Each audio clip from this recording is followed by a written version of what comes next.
The middleweight champion of rotary mowing, the 4300D knocks down roughs with power and style.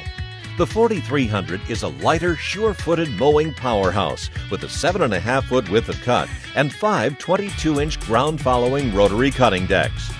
With an average 5.4 acres an hour of mowing capacity, the 4300 delivers great productivity. The narrower 22-inch diameter cutting decks provide additional ground hugging and a tighter stripe pattern for a truly spectacular after-cut appearance.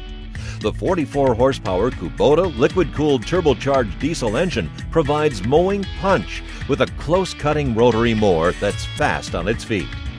Toro's air ride suspension seat is an attractive option when long mowing days make operator comfort a priority. The 4300 provides a 1-2 punch of superior hill climbing and extraordinary aftercut. Knockout results through every round of mowing.